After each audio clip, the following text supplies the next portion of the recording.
Oi pessoal, tudo bem? Nesse vídeo eu vou apresentar para vocês a explicação sobre o exercício 1.60 e 1.61 do livro Resistência dos Materiais de Hibbeler, tá? Tanto o exercício 1.60 quanto 1.61 eles tratam da mesma estrutura, né? Então aqui a gente vê uma estrutura, uma montagem de elementos estruturais. Todos esses elementos estruturais estão sujeitos a cargas axiais de tração ou compressão, né? Isso se dá porque a conexão entre esses componentes, através dessa representação aqui, é indicada ser feita através de pinos, né? Então, esses pinos, se nós imaginarmos uma pequena deformação dentro do regime elástico para essas barras, eles vão permitir que as barras articulem em torno do ponto, né? Desses pontos onde os pinos estão localizados, né? Que são os pontos A, B, C, D e E, tá? Essa montagem estrutural ela é muito comum e utilizada para estruturas de grandes dimensões, onde nós queremos aumentar a flexibilidade dessa estrutura e diminuir o peso, né, associado à estrutura, tá? Esse tipo de estrutura tem um nome específico e é chamado de treliça, tá? Então, treliças são montagens feitas a partir de barras, né, que são elementos estruturais sujeitos a cargas axiais, certo? Então, nesse problema de treliça,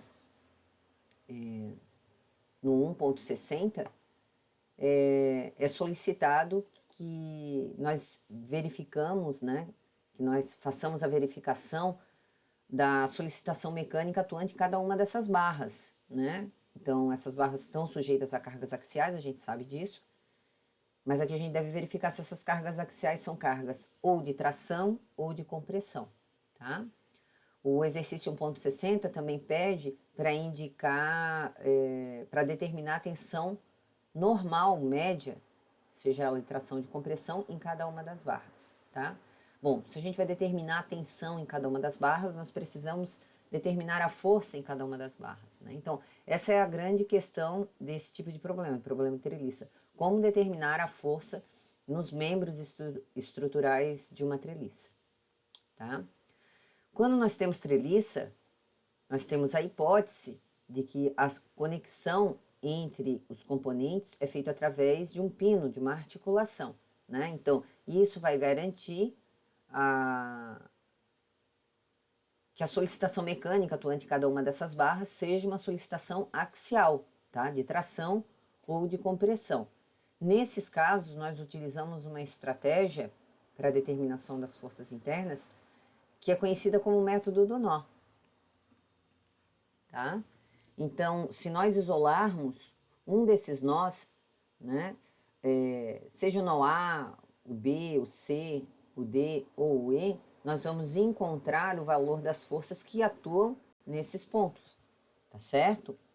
Então, como aqui nós temos 5 nós, não necessariamente a gente vai precisar isolar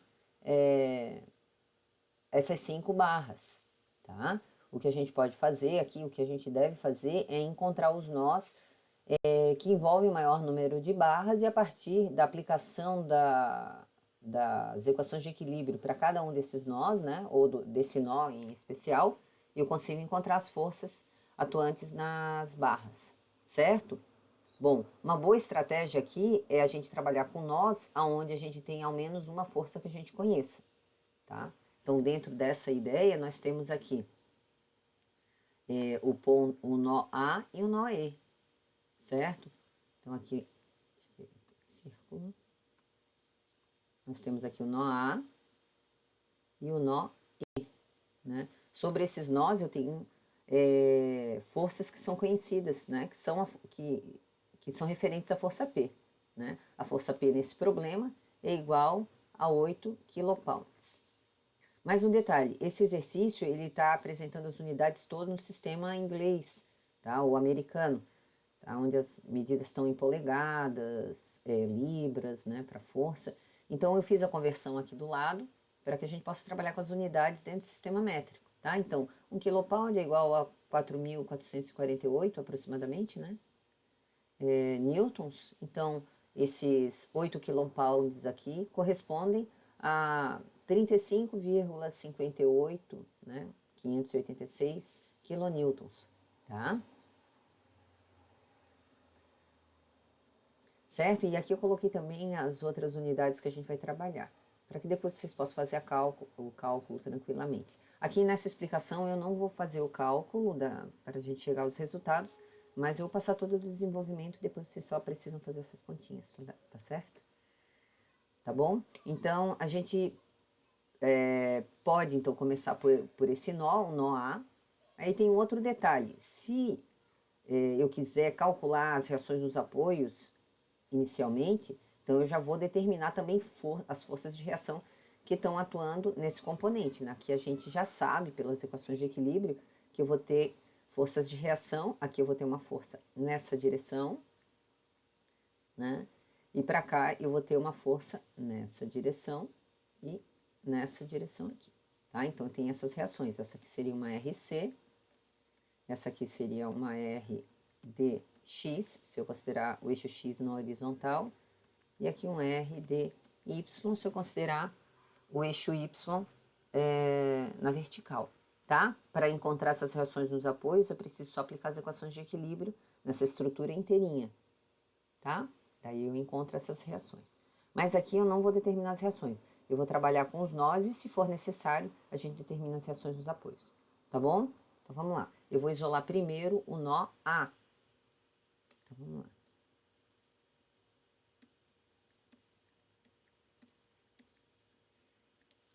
Tá? Vou fazer um desenho aqui parecido com o nó A. De maneira simplificada, né? O que eu vou fazer, na verdade, é o diagrama de corpo livre desse nó.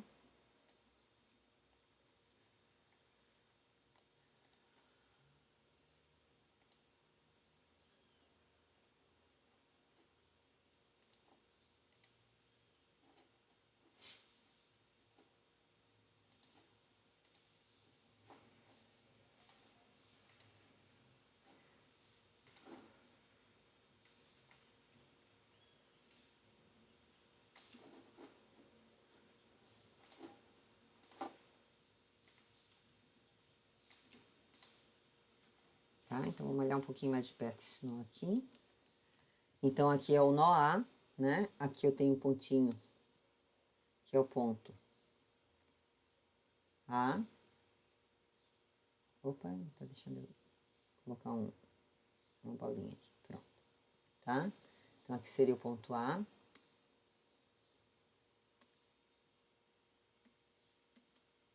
Aqui para baixo eu tenho a força P, que é a força de 8 kip aqui, kilopounds, né? Ou quilolibra força, tá? Que vai ser pra gente aqui equivalente a 35,58 ou 35,6, se a gente quiser arredondar, kilonewtons, tá bom? Então, vou chamar essa força aqui de força P. Eu preciso colocar o sistema de coordenadas aqui.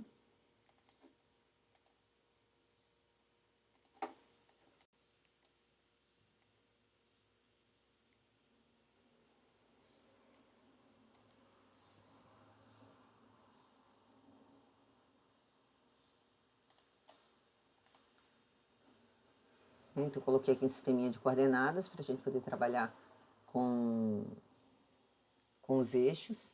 Só vou aumentar um pouquinho esse eixo aqui. Pra cá. Opa. Aqui tá bom.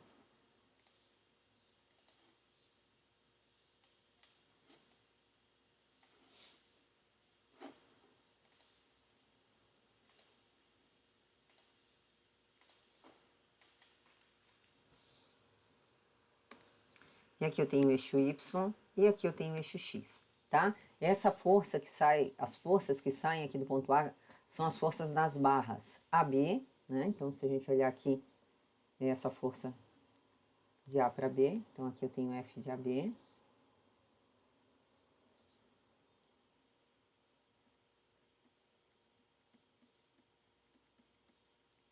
E aqui eu vou ter uma outra força, que é a força, sem azul aqui.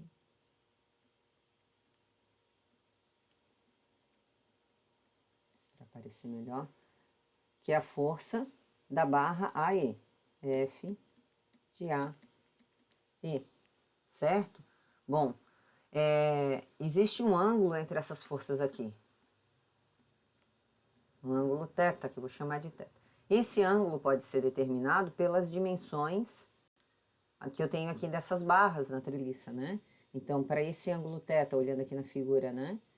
Esse ângulo θ pode ser calculado pelo θ igual a tangente na menos 1, ou arco tangente, do cateto oposto para esse triângulo retângulo aqui, que seria essa altura de B até E, 3 pés, né? Posso deixar em pés mesmo, porque vai cortar as unidades, dividido pelo cateto adjacente, que é 4 pés, tá?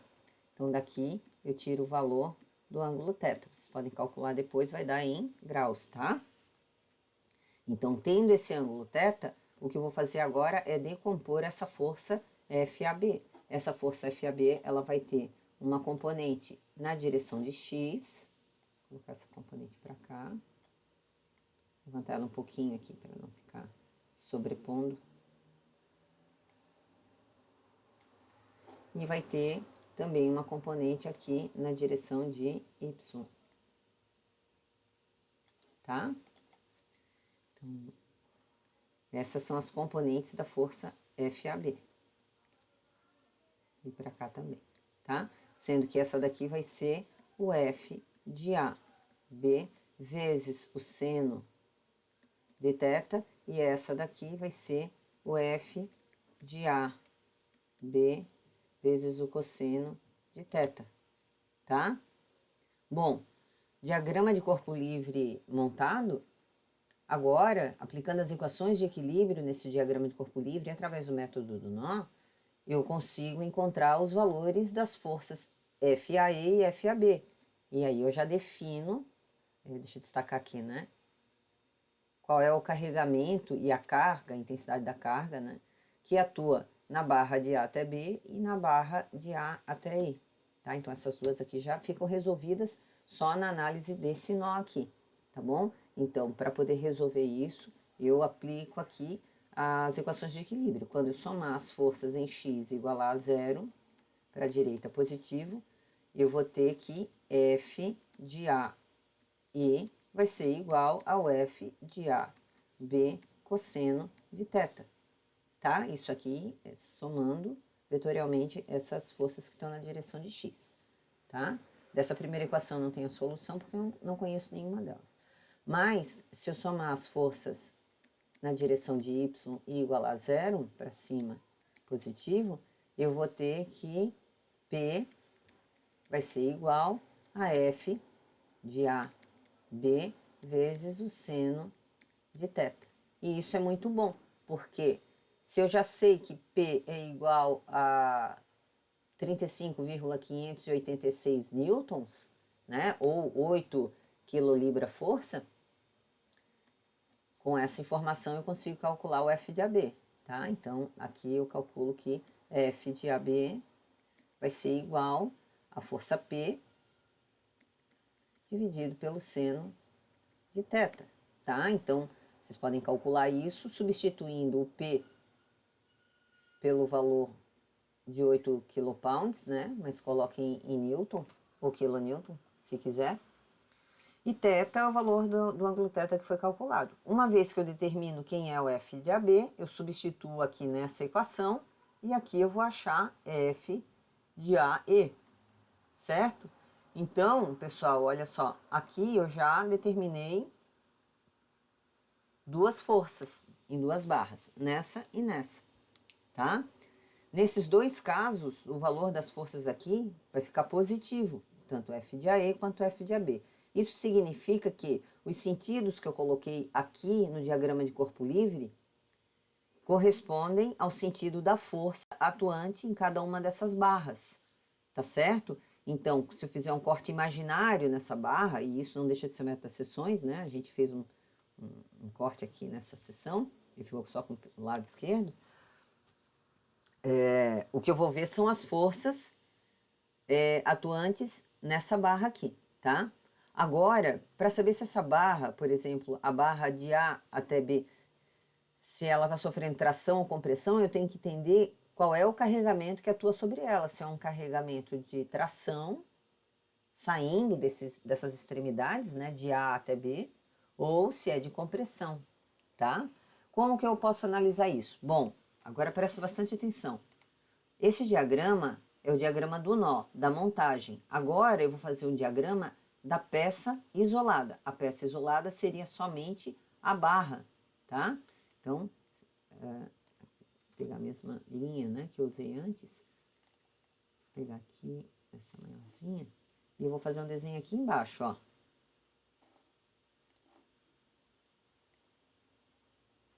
Tentar botar a mesma inclinação, tá? Então, essa aqui é a barra AB, tá certo? Aqui é o ponto A e aqui é o ponto B, tá certo? Ela não tá montada em lugar nenhum. Eu tirei os pinos, eu isolei ela na estrutura, agora eu preciso saber qual é a força que atua sobre ela. Bom, como que eu posso avaliar isso? Eu vou olhar lá no nó A, que é lá nesse nó A que eu tenho essa informação, tá? Então, se na montagem essa força está saindo a partir do nó A, quando eu isolo essa peça, essa força vai aparecer no componente no sentido, mesma direção e sentido oposto, tá? Então, se em a força no pino em A é uma força nessa direção, em B vai ser no sentido oposto, na mesma direção e sentido oposto. E com isso eu consigo afirmar que essa barra está sujeita a tração, tá? Se na mesma análise eu fizer na outra barra, deixa eu pegar, vou copiar essa daqui.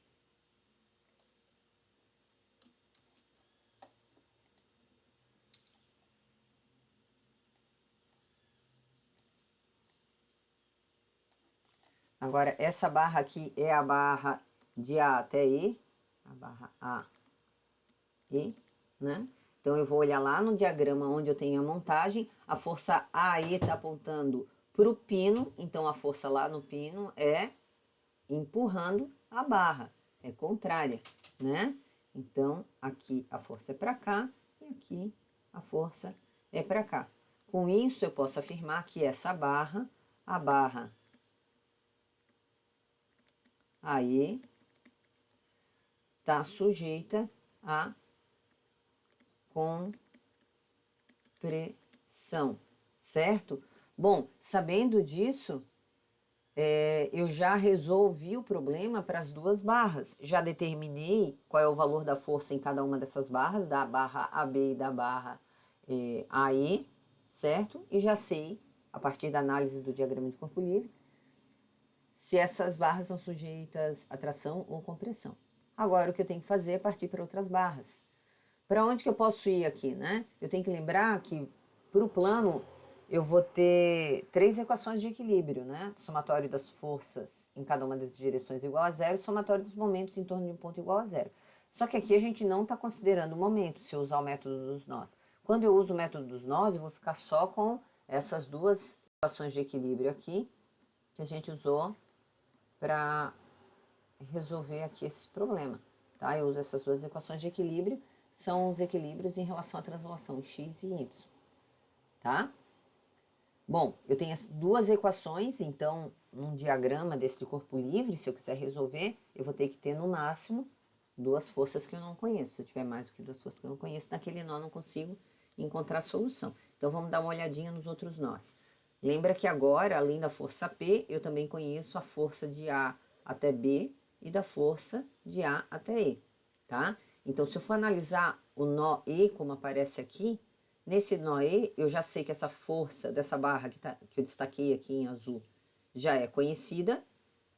A força P eu já conheço também, que é dada no enunciado. Eu fico com 2 variáveis aqui, essa força aqui e essa, tá? Então, se eu isolar o nó E, eu vou precisar só montar o diagrama de corpo livre, considerando a força de E para B e a força de E para D. Aplico a equação de equilíbrio e vou achar o valor dessas 2 forças, tá? Então, ao analisar, vou colocar aqui mais rapidinho, né? No nó E, né? Eu vou ter as forças coincidindo com o diagrama.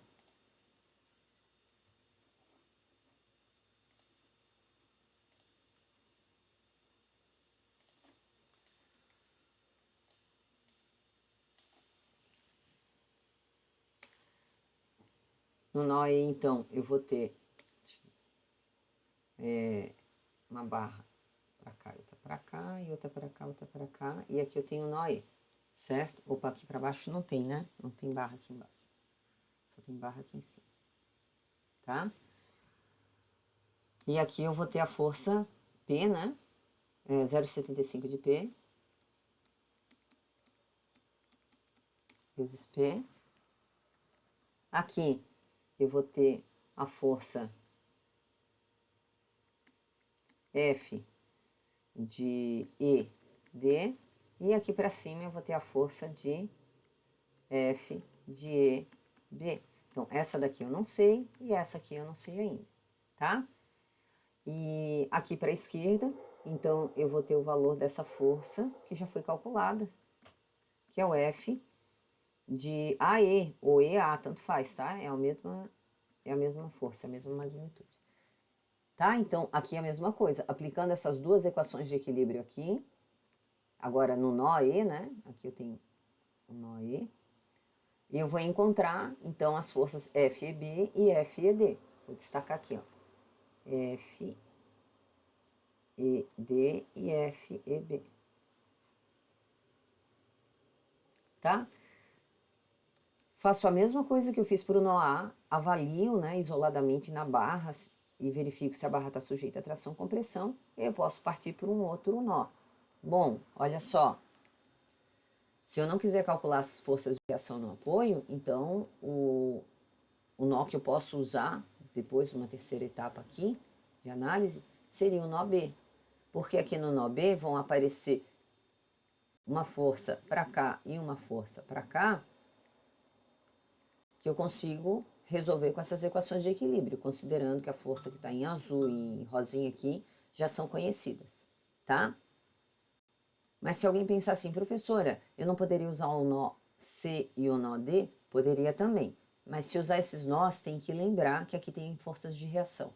E aí, antes de aplicar o método dos nós nesses nós, vai ter que determinar as forças de reação no apoio também. Vai dar o mesmo resultado.